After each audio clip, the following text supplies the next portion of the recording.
माता की। बच्चों, आज हम वेदांत किताब के तीसरा पाठ अतीत के दबे पांव, जिसको कि ओम थानवी जी ने लिखा है, वो आपके सामने प्रस्तुत कर रहा हूं। यह एक यात्रा वृतांत है। यात्रा वृतांत को पहले इस शब्द को आप समझिए।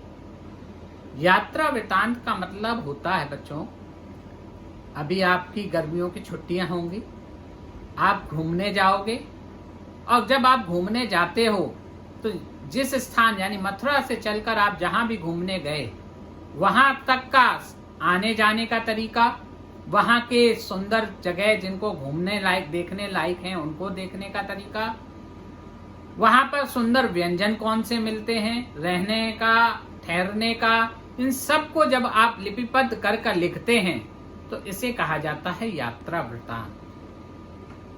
हमारा भारत अभूतपूर्व सौंदर्य को लेकर पूरे विश्व में विख्यात। प्रकृति यहां पर अपने सौंदर्य की अभूतपूर्व छटा दिखाती है, और समाज इससे ऊपर नहीं है। समाज ने पहले प्रकृति को माना है, फिर समाज ने अपने को प्रकृति को के अनुरूप ढालने का प्रयास किया। इस यात्रा वृतांत में थानवी जी ने दो बहुत बड़ी सभ्यताएं, आपने हिस्ट्री पढ़ी होगी क्लास 10th में, वहां पर आपने इन सभ्यताओं के बारे में पढ़ा होगा। मोहनजोदड़ो और हड़प्पा बहुत सुंदर संस्कृत, सामुदायिक संस्कृति हैं। ये दोनों ही योजनाएं भारत के एक तरीके से विकास को बहुत आगे ले जाती हैं। हमें गर्व होता है कि हमारे पूर्वज इतनी सुंदर सभ्यताओं के द्योतक थे। मोहनजोदड़ो ताम्रकाल का सबसे बड़ा शहर था। यहीं पर इमारतें, सड़कें, धातु और पत्थर की मूर्तियां, बर्तन, मोहरें आदि इसकी खुदाई में मिले हैं। ये सभ्यता सिंधु घाटी सभ्यताओं नदी के पास मिली है।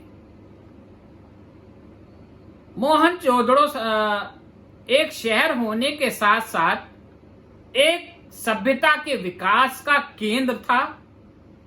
इसकी आबादी, हमारे इतिहासविदों ने बताया है कि लगभग इसकी आबादी उस वक्त 25,000 के आसपास थी।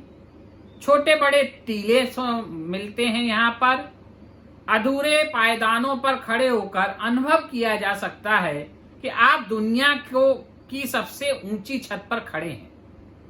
सन 1922 में जब राखलदास बनर्जी यहाँ आए तो उन्होंने अनुभव किया कि ईसा पूर्व के निशान यहाँ मौजूद हैं।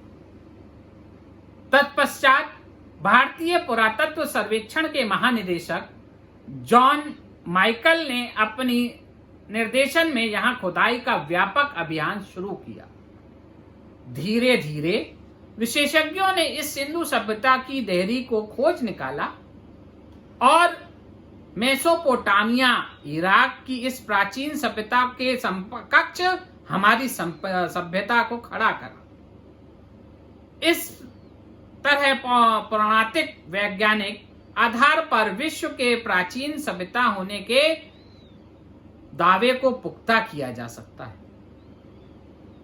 मोहनजोदड़ो में प्राचीन तथा बड़ा बौद्ध स्तूप है। यह नगर भारत का पुरातन लैंडस्केप है, यानी इस यहां बहुत सुंदर चीजें दिखती हैं।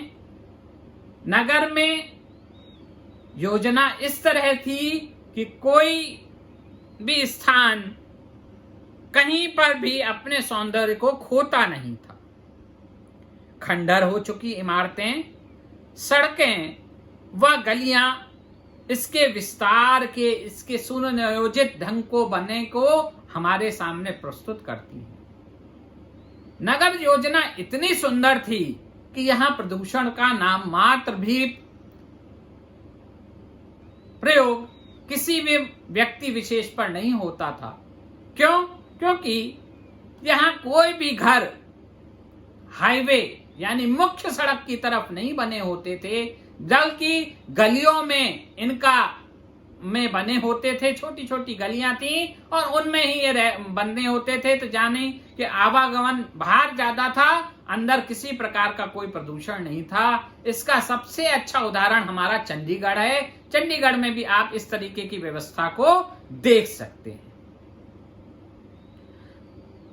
स्तूप वाले उतरे के पीछे 5 किलोमीटर की दूरी पर सिंधु नदी, भारत नदियों का देश है, नदियां ही यहां सर्वश्रेष्ठ मानी जाती हैं। सिंधु नदी, पाकिस्तान आज भी घबराता है जब मोदी जी सिंधु नदी पर कहते हैं कि ये पानी रोक दिया जाएगा। तो सिंधु नदी के किनारे बसा हुआ है। दक्षिण में टूटे फूटे घरों की एक बस्ती भी है जो कामगारों की है। कामगारों का मतलब वो व्यक्ति जो अपने श्रम से किसी शहर को बसाता है, सुंदर बनाता है, उसके अतीत उसको स्वागत करता है, तो कामगार वो होते हैं। यहाँ 40 फुट लंबा तथा 25 फुट चौड़ा कुंड भी है। कुंड वो स्थान जहां जल का संग्रह किया जाता है। बहुत बड़ा कुंड है जिसमें पक्की ईंटें लगी हुई हैं ताकि पानी का रिसाव ना हो सके। कुंड के दक्षिण में 20 खंभों वाला बड़ा हॉल है। यह हॉल या तो सभागार था या सामुदायिक केंद्र था। सारी नालियां यहां ढकी हुई मिलती हैं। निकासी का ऐसा प्रबंध और कहीं नहीं मिलेगा। इस सभ्यता को जल संस्कृति भी कहा जाता है।